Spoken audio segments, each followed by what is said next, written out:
नमस्कार साथियों, मैं आपका दोस्त विभोर मोतला स्वागत करता हूं आपका करंट अफेयर की नई क्लास में, जिसमें हम पढ़ेंगे 10 महत्वपूर्ण करंट अफेयर के क्वेश्चन, साथ ही उनसे जुड़े हुए स्टैटिक्स जीके को। तो चलिए दोस्तों, शुरू करते हैं हर रोज की तरह आज की क्लास को भी आज के मोटिवेशन कोटेशन के साथ। ये मोटिवेशन कोटेशन जो आपको पूरे दिन ऊर्जावान बनाए रखेगा। आज का मोटिवेशन कोटेशन आपके लिए रामधारी सिंह दिनकर की एक कविता है। क्षमा सोबती उस भुजंग को जिसके पास गरल हो, उसका क्या जो दंतहीन विषहीन विनीत सरल हो। तो रामधारी सिंह दिनकर जी ने कहा है कि क्षमा भी उसी को शोभा देती है जिस सांप के पास गरल हो, यानी क्षमा उसको शोभा देती है जो ताकत रखता हो। कमजोर आदमी किसी को क्या क्षमा करेगा। तो दोस्तों, अगर आप क्षमा भी किसी को करना चाहता हो तो आपको पहले ताकत अर्जित करनी पड़ेगी, और शिक्षा से बड़ी कोई ताकत नहीं है इस पृथ्वी पे। जो शिक्षित है, इसका मतलब वो अपने पास एक ताकत का खजाना रखे हुए हैं। तो दोस्तों, शिक्षा एक दिन में नहीं आती, इसके लिए हमें लगातार परिश्रम करते रहना पड़ता है और कदम दर कदम अपने लक्ष्य की ओर बढ़ते रहना पड़ता है। ऐसा नहीं हो सकता कि एग्जाम से एक रात आप पहले उठें और सारा सिलेबस कर लें। एग्जाम वही क्रैक कर पाते हैं जो लगातार थोड़ी थोड़ी पूरे साल मेहनत करते हैं। तो दोस्तों, आज का दिन भी अपनी मेहनत में जोड़ते हुए बढ़ते हैं अपने लक्ष्य की ओर और शुरू करते हैं आज का सेशन को क्वेश्चन नंबर 1 के साथ। आज का पहला क्वेश्चन है आपके लिए, हाल ही में इथोपिया में 12,000 वर्षों के अंतराल के बाद किस ज्वालामुखी में विस्फोट हुआ है। तो दोस्तों, अभी क्या हुआ है, एक ज्वालामुखी में विस्फोट हुआ है। चलिए एक बार मैं आपको मैप में दिखा देता हूं। तो दोस्तों, ये है हमारा ग्लोब या मानचित्र। तो सबसे पहले हम अगर कहीं भी जाते हैं तो कहां से शुरुआत करते हैं, सबसे पहले हम शुरुआत करते हैं अपने भारत से। ठीक है, तो अपने भारत से शुरुआत करते हैं। तो दिशाओं का ज्ञान मैंने आपको बताया हुआ है। भारत से अगर हम पश्चिम में चलते हैं तो यह है अरब प्रायद्वीप। अरब प्रायद्वीप के दक्षिण में एक महाद्वीप है जिसे हम अफ्रीका महाद्वीप के नाम से जानते हैं। और अफ्रीका महाद्वीप में मैंने आपको बताया है, ये जो सींग नुमा आपको संरचना दिख रही है, इसको बोलते हैं हॉर्न ऑफ अफ्रीका। क्या बोलते हैं? Horn of Africa. इस हॉर्न ऑफ अफ्रीका में 4 देश आते हैं, इरिट्रिया, सोमालिया, जिबूती और इथोपिया। आज बात करेंगे हम इस इथोपिया देश की। ये जो इथोपिया देश है जिसकी राजधानी है अदीस अब्बास। अब इस इथोपिया में एक जगह है, यहाँ पर अफरा क्षेत्र। क्या है? तो अफार क्षेत्र के नाम से एक जगह है, और इस अफार क्षेत्र में एक पर्वत श्रृंखला है जिसका नाम है अर्टे अर्टा अले पर्वत श्रृंखला। अब इस पर्वत श्रृंखला का हिस्सा है एक वैली, या जिसे हम कहते हैं भ्रंश घाटी, उसका नाम है रिफ्ट वैली। यहाँ पर क्या है? एक रिफ्ट वैली है। इस रिफ्ट वैली में एक एक ज्वालामुखी है, और उस ज्वालामुखी का नाम है हेली गोबी ज्वालामुखी। हेली गोबी ज्वालामुखी। अब ये ज्वालामुखी हाल ही में फट गया है। इस ज्वालामुखी के फटने के कारण जो इसका मलबा है या जो इसकी राख है, वो लगभग 15 किलोमीटर ऊपर तक हवा में उड़ गई। अब जब वो 15 किलोमीटर हवा में उड़ गई है तो यहाँ पर कुछ पृथ्वी से कुछ ऊंचाई पर चलती है जेट स्ट्रीम, और जेट स्ट्रीम जो इसको पश्चिम से पूरब की ओर ला रही है। तो अब ये जेट स्ट्रीम उठकर यहाँ पहुंच गई और यहाँ से ये भारत की ओर भी आ रही है। तो भारत के आने वाले दिनों में भारत के मौसम पर भी इसका प्रभाव पड़ने वाला है। तो ये मैंने आपको मैप में इसके बारे में बता दिया। चलिए अब देख लेते हैं इसके बारे में क्या क्या महत्वपूर्ण क्वेश्चन है जो हमारे एग्जाम की दृष्टि से, वो एक बार हम देख लेते हैं। चलिए दोस्तों, तो शुरू करते हैं। तो सबसे पहले कहां पर हुआ है? तो इथोपिया। इथोपिया इथोपिया में हुआ है। इसकी राजधानी क्या है? तो इथोपिया की राजधानी अदीस अब्बास है। अदीस अब्बास इसकी राजधानी है। अब यहाँ पर एक क्षेत्र है जिसका नाम है अफार क्षेत्र। अफार क्षेत्र, और अफार क्षेत्र में एक पर्वत श्रृंखला है जिसका नाम है अर्टा अले पर्वत श्रृंखला। इसकी रिफ्ट वैली में, कौन सी वैली में? तो रिफ्ट वैली में एक ज्वालामुखी है, और इस ज्वालामुखी का नाम क्या है गोबी ज्वालामुखी। ठीक है, ज्वालामुखी। तो तो इस ज्वालामुखी में हाल ही में विस्फोट हुआ, कहां पर हुआ है? तो अफरा क्षेत्र में, किसके? इथोपिया के अफरा क्षेत्र में अभी हुआ है। अब इसकी जो राख है, ये इतना भयानक विस्फोट था कि इसकी राख लगभग 15 किलोमीटर हवा में गई है, हवा में गई है। और अब ये कहां बढ़ रही है? तो ये भारत के मौसम पर अपना प्रभाव डालने वाली है। ठीक है, तो मौसम पर प्रभाव डालेगी, ये बात भी आपको समझ में आ गई होगी। तो चलिए, ये तो हुआ हमारा करंट का क्वेश्चन। अब हम जानते हैं ये ज्वालामुखी के बारे में, ये ज्वालामुखी होते क्या है। अब हमारी क्लास यहाँ से शुरू होती है भूगोल की। तो चलिए दोस्तों, मान लीजिए ये हमारी पृथ्वी है। अब पृथ्वी का ये हिस्सा मैं काट लेता हूं, तो जब ये काटूंगा तो ये कैसे होगा? ये मान लो ये हमारा हिस्सा पृथ्वी का है। अब पृथ्वी की आंतरिक संरचना को उसकी आंतरिक संरचना के आधार पर हमने 3 भागों में बांटा गया है। जैसे पहले वाले को हम क्रस्ट बोलते हैं, बीच वाले क्षेत्र को हम मेंटल बोलते हैं, और नीचे वाले को हम कोर के नाम से जानते हैं। अब इनको भी हमने दो दो भागों में बांटा हुआ है। जैसे इसका आधा हिस्सा ऊपरी क्रस्ट और निचला क्रस्ट, इसका आधा हिस्सा ऊपर वाला ऊपरी मेंटल और निचला मेंटल। अब ये जो नीचे वाला मेंटल है ये द्रव अवस्था में है, द्रव अवस्था में है। अब जैसे भी हम पृथ्वी के ऊपर से नीचे की ओर जाते हैं या उसके केंद्र की ओर जाते हैं, तो वहां पर दाब के साथ साथ तापमान में भी वृद्धि होती है। ठीक है, अब जैसे यहाँ का तापमान लगभग 6000 डिग्री सेल्सियस है। कितना है? तो 6000 डिग्री सेल्सियस है। जैसे जैसे नीचे जाएंगे तो तापमान इसमें ही बढ़ता हुआ चला जाएगा। अब ये जो हमारी पृथ्वी है, इसके चारों तरफ जैसे ये शुरू में आग का गोला थी, तो जैसे जैसे ये ठंडी होती गई तो इसके ऊपर जैसे दूध के ऊपर मलाई जमती जाती है, ऐसे ही पपड़ी नुमा संरचना का निर्माण हुआ, जिसे हम क्रस्ट या आज जिसे हम महाद्वीप के तौर पर जानते हैं। तो इसके ऊपर ऐसे करके क्या है? तो ये प्लेटें हैं पृथ्वी पर, इसके ऊपर क्या है? ऐसे ऐसे प्लेटें हैं। और ये जो इसका किसके ऊपर है? ये क्रस्ट का भाग है। ठीक है, और ये वाला भाग किसका है? तो ये वाला भाग इसके निचला मेंटल है, निचला मेंटल। अब ये निचला मेंटल क्या है? ये द्रव अवस्था में है। किस अवस्था में है? तो ये द्रव अवस्था में है। अब ये द्रव अवस्था में जब है तो पृथ्वी दो प्रकार की गति करती है। कैसी? तो एक तो सूर्य के चारों तरफ परिक्रमण करेगी, परिक्रमण करेगी यानी इस पाथ पर ऐसे घूमेगी, और इस पाथ पर घूमते घूमते पृथ्वी ऐसे घूर्णन गति भी करते हुए चलती है। कैसी गति? ऐसे घूर्णन गति। तो ये वाला जो चक्कर काटती है इसको घूर्णन गति कहते हैं। जब ये घूर्णन गति करती है, तो जब ये प्लेटें इस द्रव के ऊपर हैं तो घूर्णन करते हुए इनमें क्या होता है? इनमें चलन होता है, यानी इनमें एक दूसरे की ओर गति होती है। अब ये कितने प्रकार की गति होती है? तो ये प्लेटें 3 प्रकार की गति करती हैं। एक अपसारी, दूसरी अभिसारी और तीसरी समानांतर। ठीक है, अभी अपसारी कैसी होती है? तो जो एक दूसरे से ऊपर जाती है। अभिसारी का मतलब जो एक दूसरे की तरफ चले, और समानांतर का मतलब एक दूसरे को छोड़ते हुए आगे निकल जाए। अब जब कभी भी पृथ्वी की प्लेटें एक दूसरे से दूर जाती हैं, तो जैसा कि मैंने आपको बताया, पृथ्वी का जो आंतरिक भाग है इसका टेम्परेचर 6000 डिग्री सेल्सियस है, और यहां से कुछ ऊर्जा ऊपर निकलती है। अब जब ये मेंटल पे आती है तो यहाँ पर एक प्लूम नामक संरचना बनाती है। अब जैसे ही प्लेट एक दूसरे से दूर जाएंगी तो ये अंदर जो मेंटल इसके ऊपर क्या है? जो इसमें लिक्विड है, किसमें? जो इसके मेंटल क्षेत्र में लिक्विड भरा हुआ है, वो इन दरारों से बाहर आता है, और जब ये बाहर आता है तो ये क्या कहलाता है? ये लावा कहलाता है। तो आपको समझ में आ गई होगी कि ये ज्वालामुखी कैसे क्रियाएं करते हैं। तो प्लेटों की गति के कारण ज्वालामुखी में विस्फोट होता है। ज्वालामुखी के प्रकार, ज्वालामुखी के प्रकार। अब कितने प्रकार की ज्वालामुखी होती हैं? तो ज्वालामुखी भी 3 प्रकार के होते हैं। पहला ज्वालामुखी सक्रिय, सक्रिय ज्वालामुखी, दूसरा सुसुप्त, और तीसरा मृत।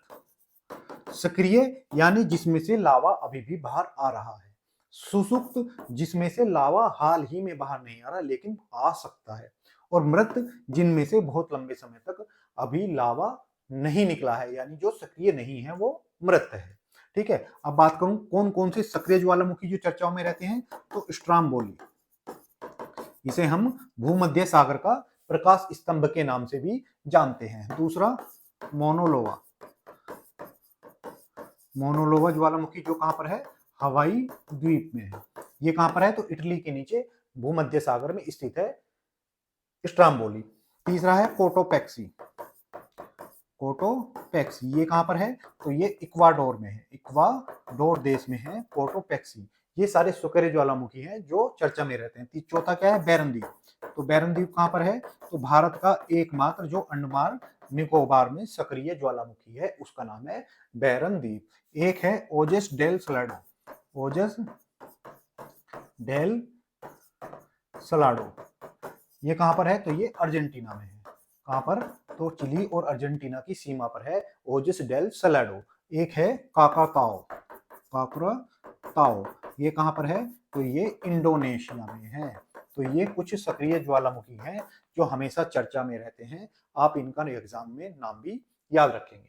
कई बार हमसे सुसुप्त ज्वालामुखी भी पूछ लिए जाते हैं। तो सुसुप्त ज्वालामुखी कौन से हैं, तो अगर बात करूं सुसुप्त ज्वालामुखी कौन से हैं, तो जैसे हमारे यहाँ पर फ्यूजिमा है। फ्यूजिमा कहां पर है, तो जापान। जापान का फ्यूजिमा जो ज्वालामुखी है वो किस श्रेणी में आता है, तो सुसुप्त ज्वालामुखी की श्रेणी में आता है। एक विशुवियस। विशुवियस जो इटली का ज्वालामुखी है, कहां का, तो इटली का ज्वालामुखी है, ये भी सुसुप्त के श्रेणी में आता है। एक है नारकोंडम। नारकोंडम कहां पर है, तो ये अंडमान निकोबार में है और ये भी सुसुप्त ज्वालामुखी की श्रेणी में आता है। ठीक, अगर बात करूं मृत ज्वालामुखी, तो मैंने आपको अफ्रीका की सबसे ऊंची चोटी के बारे में बताया था जिसका नाम था किलिमंजारो।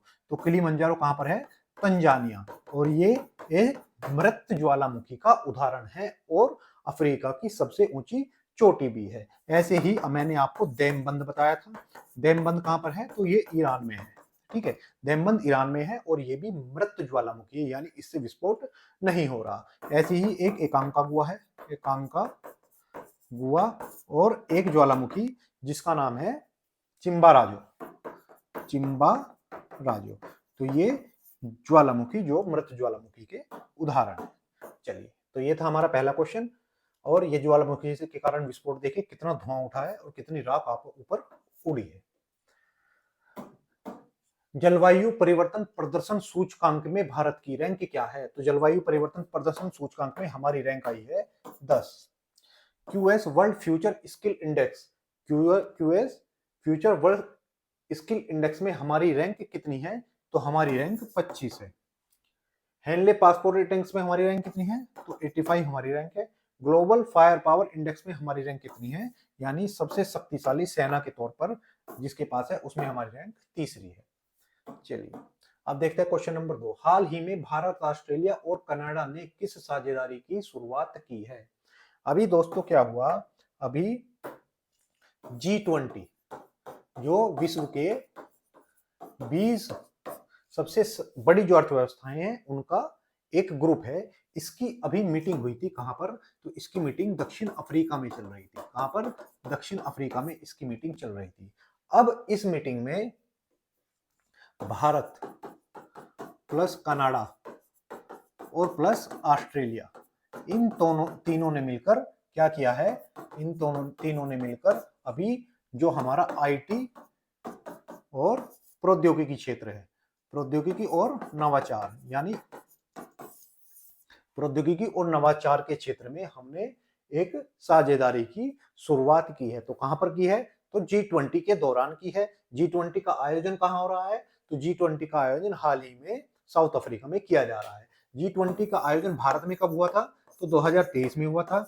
2024 में आयोजन कहां पर हुआ, तो 2024 में आयोजन ब्राजील में हुआ। और 2025 में आयोजन कहां पर होगा, तो ये यूएसए में इसका आयोजन होने वाला है। यूएसए G20 की बैठक में शामिल नहीं हुआ है क्योंकि कुछ दिनों पहले डोनाल्ड ट्रंप और जो अफ्रीका के राष्ट्रपति हैं सिरिल रामफोसा, उनके बीच तीखी बहस हुई थी। तो दोनों के बीच विवाद के कारण अब अमेरिका ने इसमें भाग नहीं लिया है। और इसकी खासियत है कि जैसे आज मैं प्रेसिडेंसी कर रहा हूं, तो अगले जो साल प्रेसिडेंसी करेगा उसको एक हथौड़े टाइप की संरचना उनको दी जाती है। मतलब कि ये हम आपको हैंड ओवर कर रहे हैं। लेकिन अभी हैंडओवर लेने के लिए वहां पर अमेरिका का कोई प्रतिनिधि नहीं था, तो अफ्रीका ने उसको हैंडओवर नहीं किया है और अपने पास ही उसको रख लिया है। ठीक है, तो अभी कहां पर हो रहा है, तो अभी दक्षिण अफ्रीका में हो रहा है। तो यहाँ पर साझेदारी किसने की है, तो ऑस्ट्रेलिया, कनाडा और भारत ने मिलकर अपने टेक्नोलॉजी और इनोवेशन, किसके लिए, तो अपनी टेक्नोलॉजी और इनोवेशन, इनोवेशन यानी नवाचार के लिए एक ग्रुप का निर्माण किया है जिसका नाम है SITI। ठीक है, ये साझेदारी की है और अभी ये दोनों देश ACITI साझेदारी में एक साथ जुड़ चुके हैं। तो कहां पर जुड़े हैं, तो कनाडा, साउथ अफ्रीका में इन्होंने ये साझेदारी की है, तीनों देशों ने मिलकर। चलिए अब बात कर लेते हैं अफ्रीका महाद्वीप की। चलिए, यह है हमारा अफ्रीका महाद्वीप। अफ्रीका महाद्वीप में जो सबसे दक्षिण में देश है इसका नाम है साउथ अफ्रीका। क्या नाम है इसका, साउथ अफ्रीका। अब अफ्रीका महाद्वीप में एक तरफ इसके क्या है, तो भूमध्य सागर है। ठीक है, यहाँ पर लाल सागर है और यहाँ पर अदन की खाड़ी है। अदन की खाड़ी और लाल सागर को जोड़ने वाली जल संधि का क्या नाम है, तो इस जल संधि का नाम है बाब अल मंदेव। बाब अल मंदेव इस जल संधि का नाम है। अगर मैं बात करूं भूमध्य सागर और लाल सागर को जोड़ने के लिए, तो यहाँ पर मानव द्वारा निर्मित एक नहर है जिसको हम स्वेज नहर के नाम से जानते हैं। किस नहर से, तो स्वेज नहर के नाम से हम जानते हैं। अगर मैं बात करूं यहाँ की सबसे ऊंची चोटी की, तो यहाँ पर एक देश है तंजानिया। तंजानिया में मैंने आपको बताया किलीमंजारो, यहाँ पर एक सर्वोच्च चोटी है और यह विश्व का एकमात्र चोटी है जो एकल पर्वत का उदाहरण है, जो एकल पर्वत का उदाहरण है।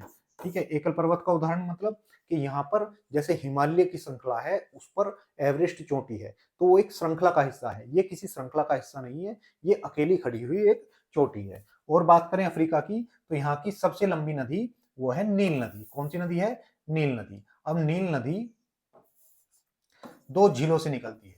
एक नदी जो विक्टोरिया झील से निकलती है, विक्टोरिया झील। और विक्टोरिया झील कहां पर है, तो ये केनिया, युगांडा और तंजानिया तीनों देशों की सीमा पर है। और विक्टोरिया झील से एक नदी निकलती है जिसे हम कहते हैं सफेद नील या व्हाइट नील। ठीक है, और यहाँ पर है इथोपिया। इथोपिया में एक झील है जिसका नाम है ताना झील। ताना झील से एक नदी निकलती है जिसे हम बोलते हैं नीली नील। अब ये दोनों नदियां सूडान की राजधानी जिसका नाम है खार्तूम, सूडान की राजधानी खार्तूम में मिलती है और यहाँ से नील नदी कहलाती है। नील नदी विश्व की सबसे लंबी नदी है जो अपना डेल्टा कहां पर बना रही है, तो डेल्टा बना रही है यहाँ पर भूमध्य सागर में। तो कहां पर डेल्टा बनाती है, भूमध्य सागर में अपना डेल्टा बनाती है। चलिए उसके बाद बात करें अफ्रीका की, तो अफ्रीका से तीनों रेखाएं गुजरती हैं। विश्व का एकमात्र महाद्वीप जिससे तीनों रेखाएं गुजरती हैं। कौन कौन सी, 0 degree, 23.5 degree north, 23.5 degree south. 0 degree को बोलते हैं हम भूमध्य रेखा। कौन सी, तो ये है 0 डिग्री जिसे हम भूमध्य रेखा बोलते हैं, यानी जो पृथ्वी को बीचों बीच से दो भागों में काट दे। ऊपर वाला हिस्सा नॉर्थ और नीचे वाला हिस्सा साउथ कहलाता है। अब ये किन किन देशों से गुजरती है, तो सबसे पहले गैबोन, उसके बाद रिपब्लिक ऑफ कॉन्गो। ठीक है, उसके बाद डेमोक्रेटिक रिपब्लिक ऑफ कॉन्गो से गुजरती है, उसके बाद युगांडा, उसके बाद केनिया और उसके बाद सोमालिया। तो इन देशों से गुजरती है 0 डिग्री।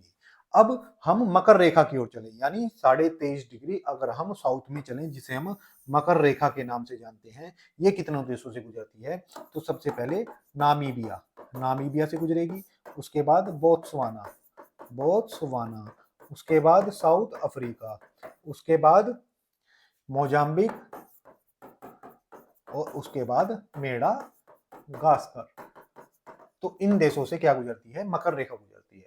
अब बात करें कर्क रेखा की, तो कर्क रेखा कितने देशों से गुजरती है, तो पश्चिमी सहारा यानी वेस्टर्न सहारा से गुजरेगी, उसके बाद मारिटानिया, उसके बाद माली, उसके बाद अल्जीरिया के बाद नाइजर, चाड और मिस्र, इन देशों से क्या गुजरती है, ये कर्क रेखा गुजरती है। चलिए, ये बात आपको समझ आ गई होगी। अब बात करते हैं कि ये जो भूमध्य रेखा है, विश्व में एक नदी ऐसी है जो इसको 2 बार काटती है। ठीक है, विश्व में कौन सी नदी है जो इसको 2 बार काटती है? तो उसका नाम है कोंगो रिवर। ठीक है, क्या नाम है? Congo river. कोंगो नदी इसको 2 बार काटती है। ऐसे ही एक नदी इस मकर रेखा को भी काटती है और उस नदी का नाम है लिम्पोपो। लिम्पोपो यानी लिम्पोपो नदी ऐसी नदी है जो मकर रेखा को 2 बार काटती है। एक बार इधर से जाएगी, फिर घूम के दोबारा से काटेगी। ऐसे ही कोंगो नदी इसको 2 बार काटती है। उसके बाद अगर मैं बात करूं कर्क रेखा को काटने वाली, 2 बार काटने वाली नदी कौन सी है? तो कर्क रेखा को भारत की एक नदी है जिसका नाम है माही। तो माही नदी कर्क रेखा को 2 बार काटती है। तो ये बात आपको पूरी तरह से समझ आ गई होगी। चलिए, अब बात कर लेते हैं ऑस्ट्रेलिया की। चलो, ऑस्ट्रेलिया है तो ऑस्ट्रेलिया को भी एक बार पढ़ लेते हैं। बात करें ऑस्ट्रेलिया की तो विश्व का सबसे छोटा महाद्वीप कौन सा है? ऑस्ट्रेलिया है। ठीक है, ऑस्ट्रेलिया की राजधानी क्या है? तो कैनबरा है। कैनबरा इसकी राजधानी है। और बात करें इसकी किस महाद्वीप का हिस्सा है? तो ओशेनिया महाद्वीप का हिस्सा है। तो ओशेनिया महाद्वीप या ऑस्ट्रेलिया महाद्वीप, ओशिनिया महाद्वीप या ऑस्ट्रेलिया महाद्वीप कौन सा है? तो ये है। उसका सबसे बड़ा देश ऑस्ट्रेलिया है। अगर इसकी बात करें राजधानी की, राजधानी इसकी कैनबरा है। और इसके बारे में बात करें, इसकी सर्वोच्च चोटी, सर्वोच्च चोटी, अगर बात करें ओशिनिया महाद्वीप की सबसे ऊंची चोटी कौन सी है? तो ओशिनिया महाद्वीप की सबसे चोटी है विल्हेम पर्वत। विल्हेम पर्वत इसकी सर्वोच्च चोटी है। अगर बात करें ऑस्ट्रेलिया देश की सबसे ऊंची चोटी कौन सी है? तो उसका नाम है कोजी ऑक्सी। कोजी ऑक्सी इसकी सर्वोच्च चोटी है। ठीक है, इस यहाँ पर एक पर्वत श्रृंखला भी पड़ती है। ये है ऑस्ट्रेलिया के पूर्व में, और इस श्रृंखला का नाम है great dividing range. Dividing range. और यहाँ पर एक नदी निकलती है जो ऑस्ट्रेलिया की सबसे लंबी नदी है, और उस नदी का नाम है डार्लिंग नदी। कौन सी? डार्लिंग नदी, जो मरे नदी की सहायक नदी है। मर्रे नदी की सहायक नदी है डार्लिंग नदी, ये इसकी सबसे लंबी नदी है। यहाँ पर एक reef, great barrier reef, great barrier reef, जो कोरल के द्वारा बनी हुई संरचना है, और विश्व में जो किसी जीव द्वारा बनाई गई सबसे लंबी संरचना वो ग्रेट बैरियर रीफ है। तो आशा करता हूं आपको ऑस्ट्रेलिया के बारे में भी पूरी जानकारी मिल गई होगी। ठीक है, यहाँ पर 2 खदानें और हैं, सोने की खदानें जो यहाँ की सबसे प्रसिद्ध हैं, उनको भी लिख लेते हैं। वो खदानें हैं कुलगार्डी, गार्डी और कालगुर्डी। तो ये 2 खदानें जो यहाँ पर अपने सोना उत्पादन के लिए प्रसिद्ध है। ठीक, अब बात करें यहाँ के मरुस्थल कौन कौन से हैं, तो अगर यहाँ के मरुस्थलों की बात करें तो यहाँ के मरुस्थल हैं विक्टोरिया। क्या है? विक्टोरिया, जो यहाँ का सबसे बड़ा मरुस्थल है, विक्टोरिया। दूसरा Simpson, great Sandy, great Sandy, stony. ठीक है, तो ये कुछ मरुस्थल हैं जो यहाँ पर प्रसिद्ध हैं। अब एक देश बचा है कनाडा, इसको के बारे में भी हम पूरी जानकारी ले ही लेते हैं। चलिए, नहीं तो कनाडा बच जाएगा। तो कनाडा जो हमारे नॉर्थ अमेरिकी महाद्वीप का हिस्सा है, किस महाद्वीप का हिस्सा है? तो ये हमारे उत्तरी अमेरिका महाद्वीप का हिस्सा है, और उत्तरी अमेरिका में एक देश स्थित है जिसका नाम है अमेरिका। अमेरिका के उत्तर में स्थित है कनाडा। कनाडा जो अमेरिका से 49 डिग्री नॉर्थ के साथ सीमा बनाता है। इसकी राजधानी क्या है? तो ओटावा इसकी राजधानी है। ठीक है, अगर मैं बात करूं कनाडा की, तो विश्व में सबसे लंबी तटरेखा, तटरेखा किसकी है? ये कनाडा की है, सबसे लंबी तटरेखा। यानी आप ये देख रहे हैं, ये सारे समुद्र से तट इसके बने हुए हैं। तो विश्व में सबसे लंबी तटरेखा किसकी है? कनाडा की है। जैसे भारत में गुजरात राज्य सबसे लंबी रेखा रखता है समुद्र से, ऐसे ही विश्व में कनाडा सबसे लंबी तटरेखा रखता है समुद्र से। अगर बात करूं ये जो 49 डिग्री सीमा बना रहा है यूएसए से, तो यूएस और कनाडा के बीच विश्व में सबसे लंबी सीमा है जो 9000 किलोमीटर की। यानी दो देश जिनके बीच में सबसे लंबी सीमा साझा होती है वो कनाडा और यूएस है।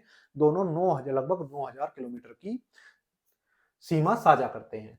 और कनाडा की बात करें तो विश्व में यूरेनियम उत्पादन में, यूरेनियम जो एक रेडियो एक्टिव मटेरियल है, यूरेनियम उत्पादन में ये कजाकिस्तान के बाद दूसरा स्थान रखता है। यूरेनियम उत्पादन में कौन सा स्थान है? दूसरा। पहला स्थान किसका है? तो ये भारत के उत्तर में स्थित कजाकिस्तान का है। ठीक है। कनाडा का अन्य नाम तो इसे लैंड ऑफ लिलीज के नाम से भी जाना जाता है। Land of lilies, land of lilies के नाम से भी इसको हम।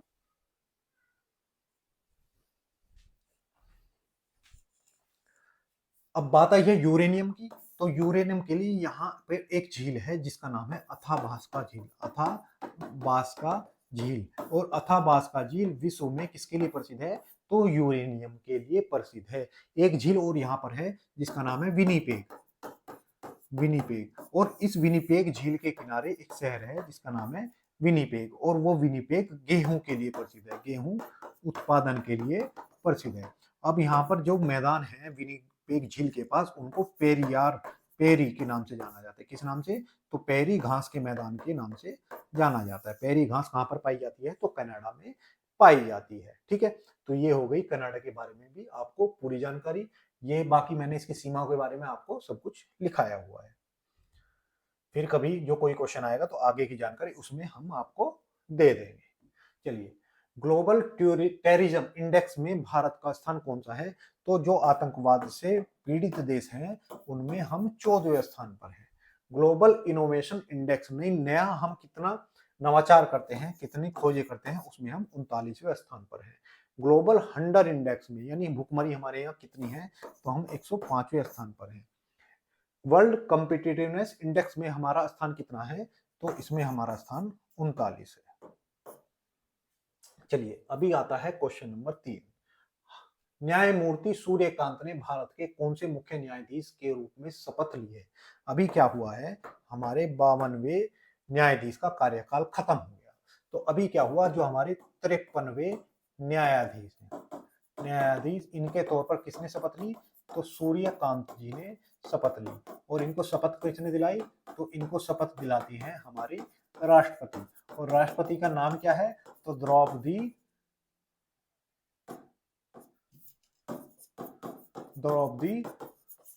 मुर्मू इनकी राष्ट्रपति, हमारी राष्ट्रपति का नाम है। अभी इनको क्या दिलाई गई है? शपथ दिलाई गई। यानी हमारे 53वें न्यायाधीश कौन होंगे? तो हमारे 53वें न्यायाधीश हमारे सूर्यकांत जी होंगे। ठीक है। तो सूर्यकांत जी हमारे 53वें न्यायाधीश होंगे।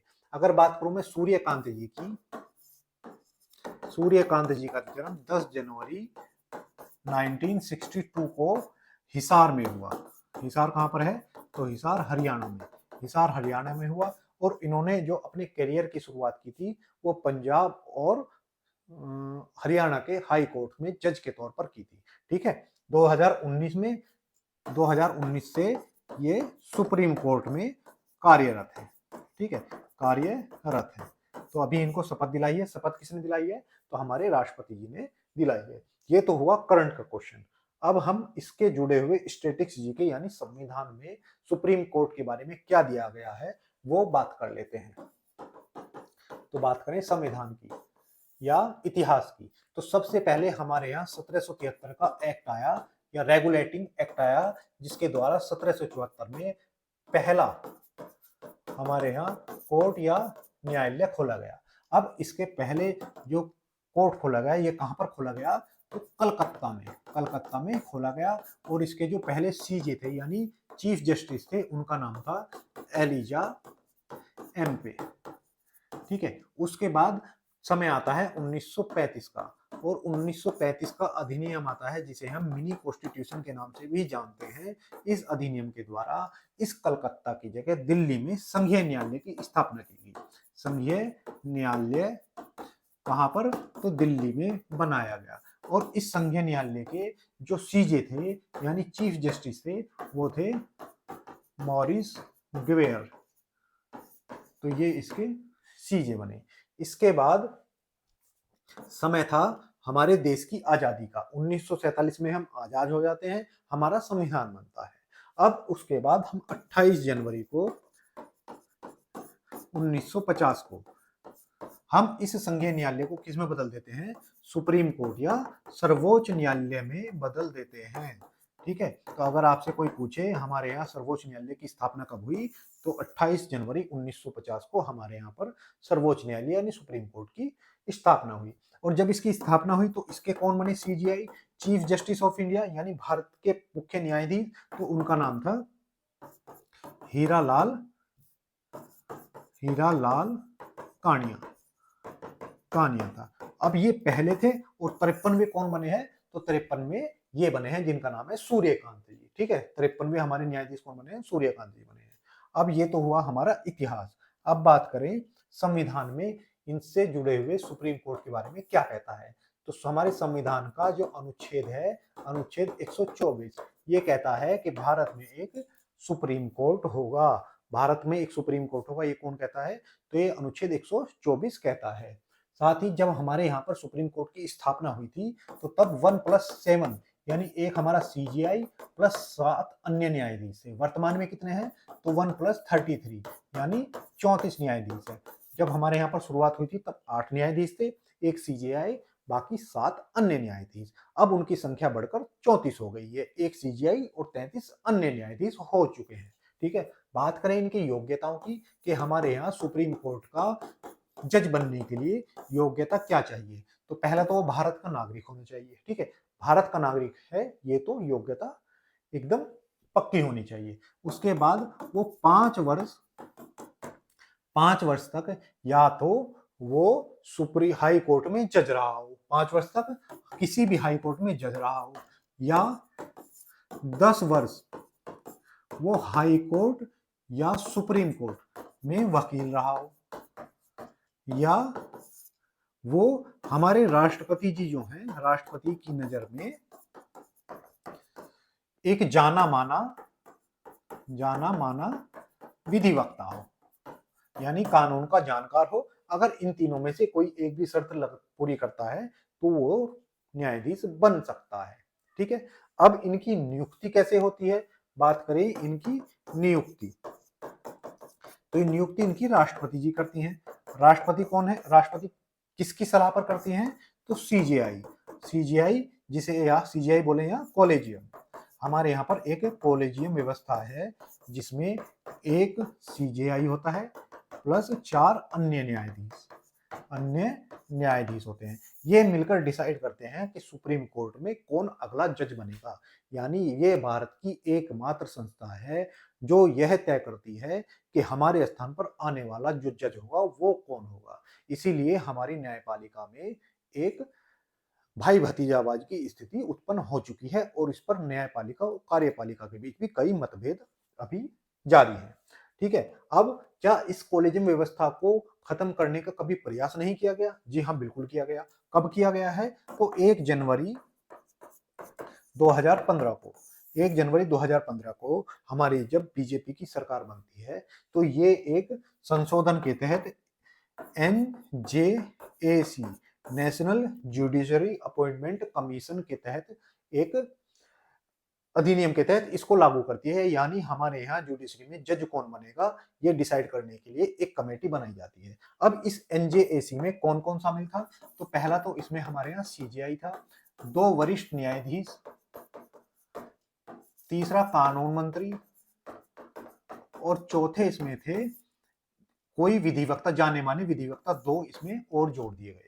अब हमारे यहाँ ये सुप्रीम कोर्ट को बात पसंद नहीं है, क्योंकि जो आज तक हम तय करते आ रहे थे हमारे यहाँ कौन जज होगा, मेरा भाई या भतीजा, अब उसे सरकार तय करने लगेगी। तो इस पर सुप्रीम कोर्ट उखड़ गया और उसने एक मुद्दा पकड़ लिया, कानून मंत्री का।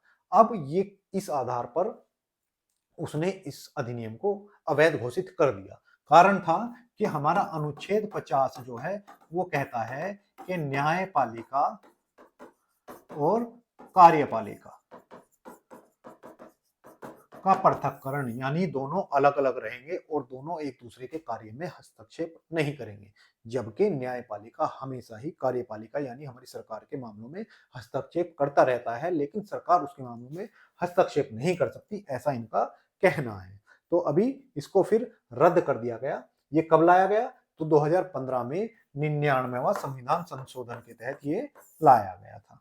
ठीक है, अब क्या है, तो हमारे यहाँ पर फिर से कॉलेजियम व्यवस्था को लागू कर दिया गया, जिसमें एक सीजीआई प्लस 4 अन्य न्यायाधीश होते हैं, जो हमारे यहाँ बैठकर तय करते हैं कि मेरे जाने के बाद मेरी गद्दी पर कौन बैठेगा, यानी एक राजशाही नुमा संरचना हमारे यहाँ पर चल रही है।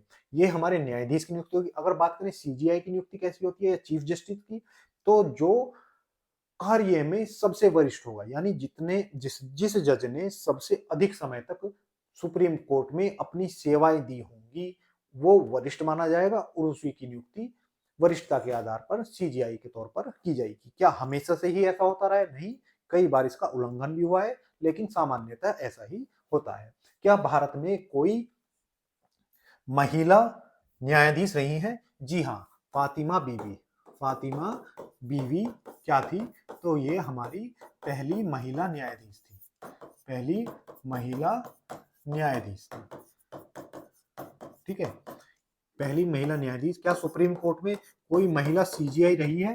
सीजीआई महिला यानी चीफ जस्टिस रही है? तो अभी तक नहीं रही है, लेकिन वर्तमान में एक महिला है जिनका नाम है बीवी नागरत्ना, बीवी नागरत्ना। और आने वाले समय में लगभग 2027 तक ये क्या हो सकती हैं? भारत की पहली महिला मुख्य न्यायाधीश बनने की ये राह पर हैं, और अगर सब कुछ ऐसे ही रहा तो ये बन सकती है। चलिए, ग्लोबल पीस इंडेक्स यानी शांति सूचकांक में हमारा स्थान कौन सा है? तो हम शांति में 116 स्थान पर आते हैं। वर्ल्ड प्रेस फ्रीडम इंडेक्स यानी हमारे यहाँ प्रेस को कितनी स्वतंत्रता है, तो उसमें हम 162वें स्थान पर हैं। वर्ल्ड एयर क्वालिटी रिपोर्ट में हमारा स्थान कौन सा है? तो तीसरा है। इंटरनेशनल इंटेलेक्चुअल प्रॉपर्टी इंडेक्स में हमारी रैंक कितनी है? तो 42 है। हाल ही में भारत में कितने नए लेबर कोड लागू किए गए हैं? अभी क्या हुआ है, हमारे प्रधानमंत्री की अध्यक्षता में जो हमारा श्रम और रोजगार मंत्रालय है, रोजगार मंत्रालय, और इसके मंत्री कौन है? तो वर्तमान में इसके हैं तो मनसुख मांडविया। अब इन्होंने क्या किया है? इन्होंने 4 नए लेबर कानून लागू किए हैं। ठीक है, तो 4 किए हैं। अब इसके बाद क्या होगा? जो हमारे पुराने 29 कानून हैं ये खत्म हो जाएंगे और नए 29 कानून लागू हो जाएंगे। ये 4 नए लेबर कानून कौन से हैं? तो एग्जामिनर आपसे पूछ सकता है। तो पहला कानून कौन सा है? तो वेज कोड 2019 पहला कानून है ये। इसके तहत क्या होगा कि सभी श्रमिकों के लिए न्यूनतम वेतन सुनिश्चित करती है, केवल अनुसूचित उद्योगों के लिए नहीं, यानी सबके लिए मिनिमम सैलरी क्या होगी ये आपको फिक्स करना होगा। वेतन समय पर भुगतान को अनिवार्य बनाती है। साथ ही ऐसा नहीं कि आपने काम करा लिया और उनका वेतन नहीं दिया, हमारे यहाँ ऐसा भी कई कंपनियां करती हैं। पूरे देश में राष्ट्रीय न्यूनतम वेतन की व्यवस्था करती है और राज्यों में वेतन असमानता कम करती है। जब न्यूनतम वेतन होगा तो ऐसा नहीं है किसी को 50 रुपए में काम करा रही हो, किसी को 60 में। अगर आपने 60 रुपए न्यूनतम वेतन कर दिया है तो उससे अधिक ही आपको मिलेगा। इंडस्ट्रियल रिलेशन कोड 2020 विवादों के त्वरित निपटान के लिए ट्रिब्यूनल यानी एक कोर्ट जैसी संरचना की स्थापना की जाएगी। नियोक्ता कर्मचारी संबंधों को अधिक सुचारू बनाती है। उद्योगों की स्थिति निवेश आकर्षण को बढ़ावा देती है। सोशल सिक्योरिटी कोड सामाजिक सुरक्षा के दायरे में व्यापक बनाकर इनमें शामिल करती है। गिग वर्कर्स मतलब सब कुछ जो भी है इसमें मैंने आपको लिखकर दे दिया है। अब क्या होगा, पहले क्या होता था और अब क्या होगा, ये क्वेश्चन आपका जरूर आया होगा। तो पहले नियुक्ति पत्र देने की कोई अनिवार्यता नहीं थी। आप किसी को काम कर रहे हैं और उसको ज्वाइनिंग लेटर नहीं दे रहे, चलता था। लेकिन अभी क्या होगा, सबको नियुक्ति पत्र देना अनिवार्य हो जाएगा। न्यूनतम वेतन केवल चुनिंदा उद्योगों तक सीमित था, यानी जो बड़ी कंपनियां थी वो ही सिर्फ क्या करती थी, न्यूनतम वेतन देती थी, पहले और नहीं देता था, लेकिन अब सब जो को देना पड़ेगा। ईआईसी कवरेज सीमित था, अब महिलाओं को भी नाइट शिफ्ट की जिम्मेदारी मिलेगी, पहले अनुमति नहीं थी, अब अनुमति होगी। अनेक लाइसेंस और रजिस्ट्रेशन की आवश्यकता होती थी, अब एक ही एकल यानी एक ही रजिस्ट्रेशन से आपका काम चल जाएगा। स्वास्थ्य जांच अनिवार्य होगी और बिखरे हुए पुराने श्रम कानून खत्म। 40 वर्ष के ऊपर से ज्यादा श्रमिकों के लिए हर हाल में मुफ्त जांच सुविधा उपलब्ध कराई जाएगी। सरल यानी आपको उनका बीमा भी कराना पड़ेगा स्वास्थ्य। तो ये सब बदलाव आने जा रहे हैं। ये हथौड़ा लग चुका है 4 कानूनों का हमारे कानून पर। ग्लोबल सॉफ्ट पावर इंडेक्स में भारत की रैंक क्या है? ग्लोबल सॉफ्ट पावर इंडेक्स में भारत की रैंक कितनी है? तो 29 रैंक है। मानव विकास सूचकांक यानी एचडीआई में भारत की रैंक कितनी है? तो 134 है, यानी 134 है। वहीं लैंगिक समानता में 108 है और वर्ल्ड हैप्पीनेस में 126 है। हाल ही में 56वां भारतीय अंतर्राष्ट्रीय फिल्म महोत्सव कहाँ आयोजित किया गया है? तो हाल ही में क्या किया गया है? अंतर्राष्ट्रीय भारतीय international film festival of India कहां पर आयोजित हुआ है? इसका आयोजन हुआ है गोवा में। इसका आयोजन स्थल 2004 से गोवा ही फिक्स कर दिया है। 2004 से हम इन्होंने कह दिया कि हम जितने भी यहाँ पर फंक्शन करेंगे सब गोवा में करेंगे। इसकी शुरुआत कब होती है? तो 1952 में इसकी शुरुआत होती है और इस बार इसका 56वां संस्करण है। ठीक है, तो यहाँ पर कहां पर आयोजित हुआ है? तो गोवा में आयोजित हुआ है। अब इसमें से हमारी परीक्षा की दृष्टि से कौन से क्वेश्चन महत्वपूर्ण हो जाते हैं कि इसमें फोकस देश कौन था।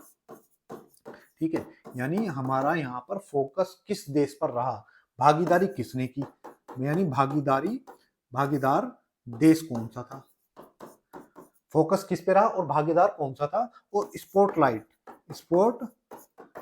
में देश कौन सा रहा, स्पॉटलाइट देश हमारा यहाँ पर कौन सा रहा। तो ये 3 क्वेश्चन आपका एग्जामिनर आपसे पूछ सकता है। तो फोकस देश में जापान, फोकस देश कौन सा रहा? जापान। और जापान की यहाँ लगभग 6 समकालीन फिल्मों को दिखाया गया, 6 समकालीन फिल्मों को इसमें दिखाया गया। अगर बात करें भागीदार देश की तो स्पेन यहाँ पर भागीदार देश रहा। वहीं बात करें स्पॉटलाइट किस पर रही? तो ऑस्ट्रेलिया पर स्पॉटलाइट रही। तो ये तीनों क्वेश्चन आपकी परीक्षा की दृष्टि से महत्वपूर्ण थे। बात करें इसका आयोजन किसने किया? तो आयोजन करता कौन था? तो हमारा सूचना और प्रसारण मंत्रालय, सूचना और प्रसारण मंत्रालय ईएसजी गोवा द्वारा इसका आयोजन हाल ही में किया गया। चलिए, तो यह है हमारा 56वां फिल्म फेस्टिवल। 2004 से हम इसे कहां पर मना रहे हैं? तो गोवा में ही मनाना शुरू कर दिया है। इस बार इसमें 81 देश शामिल हुए, जिसमें लगभग 240 फिल्में दिखाई जाएंगी, यानी 81 देशों की 240 फिल्में इसमें दिखाई जाने वाली है। चलिए, अच्छा मैप आया, तो मैप आया तो हमें तो कुछ तो पढ़ना पड़ेगा। तो क्या पढ़ें? आज पढ़ते हैं गोवा। गोवा का बहुत मन होता है आप लोगों का छुट्टी मनाने घूमने जाने का, तो गोवा की जानकारी भी आपको होनी चाहिए। गोवा जो एक तरफ महाराष्ट्र और दूसरी तरफ कर्नाटक से घिरा हुआ है और भारत के पश्चिमी तट पर एक तटीय राज्य है। बात करें इसकी राजधानी की, तो राजधानी इसका पणजी है। क्या है? तो पणजी इसकी राजधानी है। बात करें यहाँ के सीएम की, तो यहाँ के मुख्यमंत्री हैं प्रमोद सावंत यहाँ के सीएम है। बात करें यहाँ के राज्यपाल की, तो राज्यपाल का नाम ऐसा है कि आप एक बार याद कर लेंगे तो कभी भूलेंगे नहीं। इनका नाम है गजपति अशोक पशुपति राजू। ठीक है, गजपति अशोक और पशुपति राजू इनके राज्यपाल का नाम है। पशुपति अशोक गजपति राजू है। पशुपति अशोक उल्टा हो गया, पशुपति अशोक और गजपति राजू। तो एक नाम है कि 4 नाम है, आप अपने आप से समझ लीजिएगा। ठीक है, अब बात करें कहां पर? तो गोवा हमारा, अगर बात करें इसके इतिहास की, तो ये पुर्तगालियों का उपनिवेश रहा। किसका? पुर्तगालियों का उपनिवेश, पुर्तगालियों का उपनिवेश था। और पुर्तगाली जो भारत में सबसे पहले आने वाले यूरोपीय थे और सबसे बाद में जाने वाले यूरोपीय भी कौन थे? पुर्तगाली थे। पुर्तगालियों के अधीन गोवा 1510 से और 1661 तक रहा। वो सॉरी 1961 में हमने ऑपरेशन विजय चलाकर यानी इनको यहां से मार मार कर भगाया, नहीं तो ये जाने वाले नहीं थे। ठीक है, तो 1961 में हमने इनको मार मार कर भगाया। बात करें गोवा का हाई कोर्ट कौन सा है, तो यहाँ का high court Bombay high court में ही इनका हाई कोर्ट लगता है। ठीक है, और यहाँ की भाषाएं कौन कौन सी है? एग्जामिनर आपसे कई बार यहाँ की भाषा पूछता है, तो कोंकणी, मराठी, हिंदी, अंग्रेजी और पुर्तगाली, ये भाषाएं यहाँ पर बोली जाती हैं। गोवा एकमात्र राज्य था उत्तराखंड में जो समान नागरिक संहिता लागू करने वाला एकमात्र राज्य था, जिसमें पुर्तगाल के समय से ही समान नागरिक संहिता लागू थी। अब उत्तराखंड ने भी उसको लागू कर दिया है अपने यहाँ पर। बात करें यहाँ के नृत्यों की, देखिए नृत्य आपको जरूर याद करने चाहिए, क्योंकि अगर आपको उन बच्चों से आगे रहना है जो एग्जाम क्रैक करने की दौड़ में है, तो आपको उनसे एक्स्ट्रा पढ़ना पड़ेगा। और ये जो है ये ज्यादातर बच्चे याद नहीं करके जाते। अगर आप नृत्य याद करेंगे तो आप उन बच्चों से अपने आप को आगे पाएंगे और देखेंगे कि वो पीछे रह गए और आपका सिलेक्शन हो गया। तो कुणबी, मांडी, कुणबी, मांडी, जगोर, खेल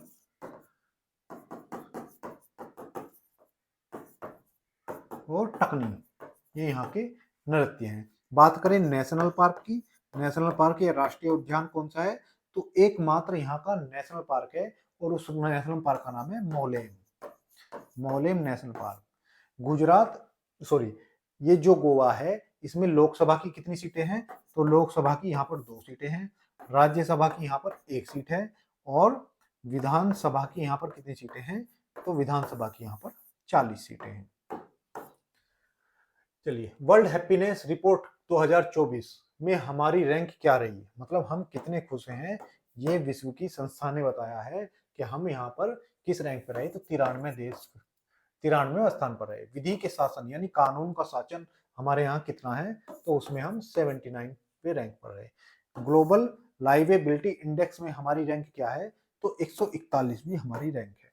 ऊर्जा संक्रमण सूचकांक में हमारी रैंक कितनी है, तो 63 हमारी रैंक ऊर्जा संक्रमण सूचकांक में है। हाल ही में हैदराबाद में सेंटर ऑफ एक्सीलेंस किसके द्वारा स्थापित किया गया है? अभी क्या हुआ है हमारे यहाँ पर हैदराबाद में, क्या हुआ है, वित्तीय ऑडिट के लिए, वित्तीय ऑडिट के लिए जो हमारा सीएजी है, कंट्रोलर सीएजी यानी नियंत्रक महालेखा परीक्षक, महालेखक परीक्षक ने क्या किया है, यहाँ पर अपना सेंटर ऑफ एक्सीलेंस स्थापित किया है, अब ये होता क्या है, सेंटर ऑफ एक्सीलेंस में हम नई तकनीकों का नवाचार और नई खोज जैसे एआई, इनको सबको शामिल करके अपने काम को और जो ऑडिट है उसको और बेहतर बनाने की कोशिश करेंगे। अब आपको ये करंट का क्वेश्चन तो समझ आ गया होगा, अब आपको समझना है ये नियंत्रक महालेखा परीक्षक होता क्या है। चलिए इसके बारे में भी हम जान लेते हैं। देखिए हमारे संविधान में एक अनुच्छेद है जिसका नाम है 148वां अनुच्छेद कहता है सीएजी होगा, भारत में एक सीएजी कंट्रोलर ऑडिटर जनरल होगा, जो क्या करेगा, जितने भी हमारे सरकार के खर्चे हैं उनका ऑडिट कौन करता है, तो ये सीएजी करता है। इसकी नियुक्ति कौन करता है, तो इसकी नियुक्ति राष्ट्रपति करता है। कौन करता है, तो राष्ट्रपति इसकी नियुक्ति करता है। ठीक, इसका कार्यकाल कितना होगा, तो कार्यकाल इसका 6 वर्ष या 65 वर्ष की आयु, या तो वो 6 वर्ष तक कार्य करेगा अगर उसकी उम्र 65 वर्ष नहीं हो जाती, अगर 6 वर्ष का कार्यकाल उसका खत्म होने से पहले वो 65 वर्ष का हो जाए तो उसको क्या होगा, अपना कार्यकाल समाप्त करना होगा। जैसे मान लो कोई 65 वर्ष की उम्र में इस पद पर आता है तो 65 उम्र यानी 3 साल तक ही वो कार्य कर पाएगा, 65 साल की उम्र में उसे रिटायर होना पड़ेगा। तो कार्यकाल या तो 6 वर्ष होगा या अधिकतम 6 वर्ष कर सकता है, नहीं तो 65 साल की उम्र तक कर सकता है। इसको पद से कैसे हटाते हैं, तो जैसे सुप्रीम कोर्ट को न्यायाधीश को पद से हटाते हैं ऐसे ही इसको हटाते हैं। शपथ कौन दिलाता है, तो शपथ इसको राष्ट्रपति या उसके द्वारा नियुक्त कोई व्यक्ति दिलाता है। अब जो ये सीएजी है ये अपनी रिपोर्ट किसको सौंपता है, ये क्वेश्चन हमेशा पूछा जाता है। तो अपनी रिपोर्ट किसको सौंपता है, तो ये राष्ट्रपति को सौंपता है। राष्ट्रपति को अपनी रिपोर्ट सौंपता है और राष्ट्रपति इसको संसद के दोनों पटल पर रखवाता है। संसद में जिसमें लोकसभा और राज्यसभा दोनों के पटल पर रखवाता है। और ये एक लोक लेखा समिति इसकी जांच करती है इसकी रिपोर्ट की। ठीक है, तो ये हमारे यहाँ जितने भी घोटाले पकड़े जाते हैं वो सीएजी के द्वारा ही पकड़े जाते हैं, क्योंकि मामला वहां पर सब जगह पैसों का होता है। कहां पर खोला है, इन्होंने आंध्र प्रदेश में इसको खोला है, आंध्र प्रदेश के हैदराबाद में इसको खोला है। वर्ल्ड इकोनॉमिक आउटलुक 2024 में भारत की रैंक क्या रही, तो इसमें हमारा जो आईएमएफ है, इंटरनेशनल मॉनेटरी फंड, इसने बताया है 6.3 की ग्रोथ से हम क्या करेंगे, हमारी अर्थव्यवस्था बढ़ेगी। वैश्विक प्रेषण प्रवाह रिपोर्ट किसके द्वारा जारी की गई, तो ये विश्व बैंक के द्वारा जारी की जाती है। सिप्री की रिपोर्ट में पहले स्थान पर हम भारत में आयातक यानी हथियार मंगवाने में भारत पहले स्थान पर रहा। लॉजिस्टिक परफॉर्मेंस इंडेक्स में यानी माल ढुलाई के मामले में हमारी कैसी अर्थव्यवस्था है, तो हम 38वें स्थान पर आते हैं। क्वेश्चन नंबर 7, भारत सरकार ने हाल ही में सेबी के पूर्णकालिक सदस्य के रूप में किसकी नियुक्ति की है, तो हमारे यहाँ एक संस्था है stock exchange board of India, जो हमारे यहाँ शेयर मार्केट है उनको रेगुलेट करने के लिए, उनको नियंत्रित करने के लिए एक संस्था बनाई गई 12 अप्रैल 1988 को। कब, तो 12 अप्रैल 1988 को संस्था बनाई गई जिसका नाम है सेबी। अब इसको संवैधानिक यानी वैधानिक रूप कब दिया गया, तो वैधानिक रूप दिया गया इसको 1992 में, यानी इसका एक्ट कब आया, तो 1992 में एक्ट आया, जबकि संस्था पहले ही बन चुकी थी। अब क्या हुआ है, इन्होंने अपना पूर्णकालिक सदस्य नियुक्त किया है। सेबी में 3 पूर्णकालिक सदस्य होते हैं। पूर्णकालिक सदस्य कितने होंगे, इसमें 3 होते हैं। अब 3 में से एक जो बनाया गया है वो है संदीप प्रधान जी को इसमें पूर्णकालिक सदस्य के तौर पर हाल ही में नियुक्त किया गया है। ठीक है, ये क्या है, तो ये वर्तमान में जो पुणे के आयकर है, पुणे आयकर के महानिदेशक हैं और इन्हें कहां पर, तो अभी इनको सदस्य के तौर पर सेबी में शामिल किया गया है। ठीक है, अब बात करें कि ये जो सेबी है इसका मुख्यालय कहां पर है, तो इसका मुख्यालय मुंबई में है। वर्तमान में इसके हेड कौन है, तो तुहिन कांत पांडा इसके वर्तमान हेड हैं, जो किसके स्थान पर बने थे, तो जो माधवीपुरी बुज के स्थान पर बने थे। ये नाम आपको याद रखना क्यों जरूरी है, क्योंकि माधवीपुरी बुज सेबी की पहली महिला अध्यक्ष थी। ठीक है, इनका कार्यकाल समाप्त हुआ, उनके स्थान पर तुहिन कांत पांडा है, लेकिन आप माधवीपुरी बुज को नहीं भूल सकते। तो ये हमारे सेबी का ऑफिस हो गया। हाल ही में विज्ञान रत्न पुरस्कार किसे मरणोपरांत प्रदान किए गए, तो ये मिला जयंत विष्णु नीलोकर को। किसको मिला, तो जयंत विष्णु नीलोकर को ये पुरस्कार मिला। हाल ही में किस देश को आसियान का 11वां सदस्य बनाया गया, तो ये तिमोर लिस्ते को बनाया गया या पूर्वी तिमोर को बनाया गया। हाल ही में भारतीय क्रिकेट एसोसिएशन की अध्यक्ष के तौर पर नियुक्त होने वाली पहली महिला क्रिकेटर कौन है, तो इनका नाम है शांता रंगास्वामी इनका नाम है।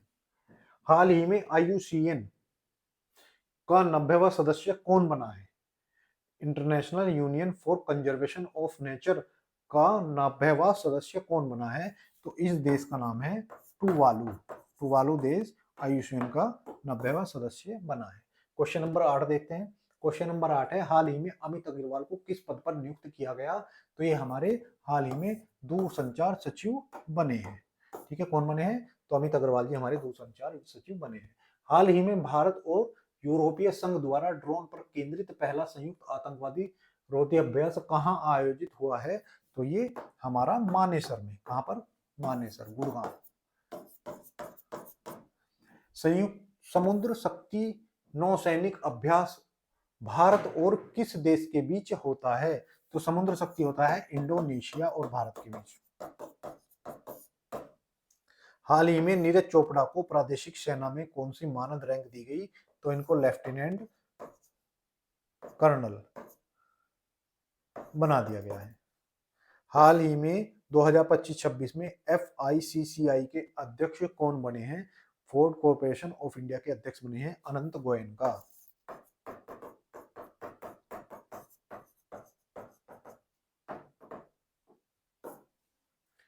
हाल ही में लैरी पेज ने किस अरबपति को पीछे छोड़ते हुए दुनिया के तीसरे सबसे अमीर व्यक्ति का स्थान हासिल किया है? तो इन्होंने जेफ बेजोस को पीछे छोड़ दिया है। किसको पीछे छोड़ा है? तो जेफ बेजोस को पीछे छोड़ दिया है। और लैरी पेज जो है वो क्या बने हैं? तो तीसरे सबसे अमीर आदमी बन चुके हैं। अब ये लैरी पेज है कौन? तो ये लैरी पेज जो है, ये जो हमारा गूगल है के सह संस्थापक हैं, साथ ही जो गूगल की पेरेंट कंपनी है अल्फाबेट, उसके सबसे ज्यादा शेयर रखने वाले आदमी हैं ये लैरी पेज, और विश्व के तीसरे सबसे अमीर आदमी बन चुके हैं। पेरेंट कंपनी का मतलब क्या होता है कि जैसे मेरी कोई ब्रांच, मैंने एक कंपनी खोली, बड़ी कंपनी, उसकी एक छोटी ब्रांच में खोल दूं तो जो बड़ी कंपनी होगी वो उसकी पेरेंट कंपनी होगी। तो गूगल से जो बड़ी कंपनी है अल्फाबेट, और अल्फाबेट की एक छोटी कंपनी गूगल, तो गूगल की पेरेंट कंपनी कोई नहीं हुई, अल्फाबेट हुई। तो ये है लैरी पेज जो तीसरे स्थान पर पहुंच चुके हैं।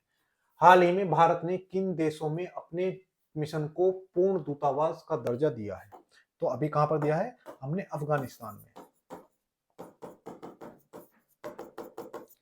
हाल ही में जारी हेनले पासपोर्ट में भारत 85वें स्थान पर है। और सबसे शक्तिशाली देश कौन सा है? तो इसमें सबसे शक्तिशाली देश कौन सा है? तो सिंगापुर है। हाल ही में भारत का पहला सेमीकंडक्टर नवाचार संग्रहालय कहां खोला जाना है? तो ये हैदराबाद है। हैदराबाद किस नदी के किनारे है? तो ये मूसी नदी के किनारे है। हाल ही में मिसेज यूनिवर्स 2025 का ताज भारत की कौन सी महिला ने जीता है? तो मिसेज यूनिवर्स बनी है शेरी सिंह। कौन बनी है? शेरी सिंह बनी है।